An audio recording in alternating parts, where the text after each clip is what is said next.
Mexico সিটির ব্যস্ত রাস্তার মাঝে ছোট একটি ট্রাইসাইকেলে উঠছে ফিলিস্তিনি পতাকা। ট্রাইসাইকেলের উপর সাজানো ফালাফেল, শর্মা, হুমুস সহ নানা ঐতিহ্যবাহী ফিলিস্তিনি খাবার। তবে এটি শুধু একটি খাবারের দোকান নয়, এই ছোট্ট ট্রাইসাইকেল জুড়ে রয়েছে গাজা থেকে ফেলে আসা পুরো একটি জীবনের স্মৃতি। ফাদি আবেদ একসময় গাজায় বড় ব্যবসা ছিল তার।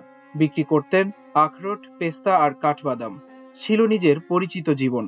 কিন্তু যুদ্ধ মুহূর্তেই বদলে দেয় সবকিছু। ইসরায়েলি বাহিনীর বোমাবর্ষণে ধ্বংস হয়ে যায় তার ব্যবসা। হারিয়ে যায় জীবনের দীর্ঘদিনের সঞ্চয়। শেষ পর্যন্ত পরিবারের আরো 17 সদস্যের সঙ্গে গাজা ছেড়ে শরণার্থী হিসেবে মেক্সিকোতে পাড়ি জমান ফাদি। 2025 সালের মে মাসে মেক্সিকোতে পৌঁছানোর পর একেবারে নতুন বাস্তবতার মুখোমুখি হন তিনি। গাজায় যে মানুষটির বড় গুদাম ছিল, মেক্সিকোতে তার কর্মস্থল এখন মাত্র একটি ছোট ট্রাইসাইকেল। প্রবাসে এটিই তার একমাত্র সম্বল।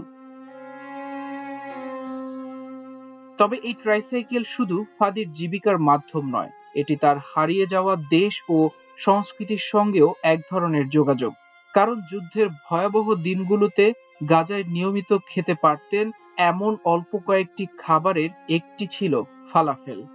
ফাদি জানান, বিকেল 3টায় ফালাফেল, রাতের বেলায় ফালাফেল, আবার সকালেও ফালাফেল, সবই ছিল ফালাফেল। সেই ফালাফেলই এখন মেক্সিকোর মাটিতে তার নতুন জীবিকার অবলম্বন হয়ে উঠেছে। মেক্সিকোতে এসে স্থানীয় মানুষের কাছ থেকেও ভালোবাসা ও সহযোগিতা পেয়েছেন ফাদি। বর্তমানে সপ্তাহে 3 দিন শুক্রবার, শনিবার ও রোববার বিভিন্ন জায়গায় ট্রাইসাইকেল নিয়ে খাবার বিক্রি করেন তিনি। স্কান্দন স্ট্রিট মার্কেট থেকে টলাল পানের কেন্দ্রীয় এলাকার উদ্যান, বিভিন্ন জায়গায় তার তৈরি ফিলিস্তিনি খাবারের স্বাদ নিতে ভিড় করেন ক্রেতারা। ফাদির খাবার খেতে আসা ক্রেতারাও প্রশংসা করেছেন এর সাদরে। কারেন নামে এক বিক্রেতা জানান, খাবারগুলো অত্যন্ত সুস্বাদু ও ভালোভাবে তৈরি। তবে খাবারের স্বাদের পাশাপাশি এর সঙ্গে জড়িয়ে থাকা ফিলিস্তিনের গল্পটিও তার কাছে বিশেষ অর্থ বহন করে। আরেক ক্রেতা বলেন, ফিলিস্তিন থেকে মানুষকে নিরাপদে বের করে আনা অত্যন্ত কঠিন। যুদ্ধের কারণে অনেক মানুষকে বাঁচানো সম্ভব হচ্ছে না।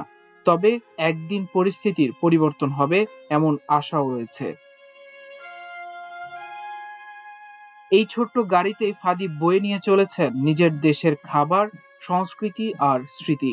যে ফালাফেল একসময় গাজা যুদ্ধের দিনগুলোতে তার বেঁচে থাকার অন্যতম খাবার ছিল, আজ সেই ফালাফেলই হয়ে উঠেছে তার নতুন জীবনের অবলম্বন। মেক্সিকোর রাস্তায় ফিলিস্তিনি খাবার বিক্রি করতে করতে তাই শুধু জীবিকাই নয়, নিজের হারিয়ে যাওয়া শিকড়কেও ধরে রাখার চেষ্টা করছেন ফাদি। মাল্টিমিডিয়া ডেস্ক, আমার দেশ।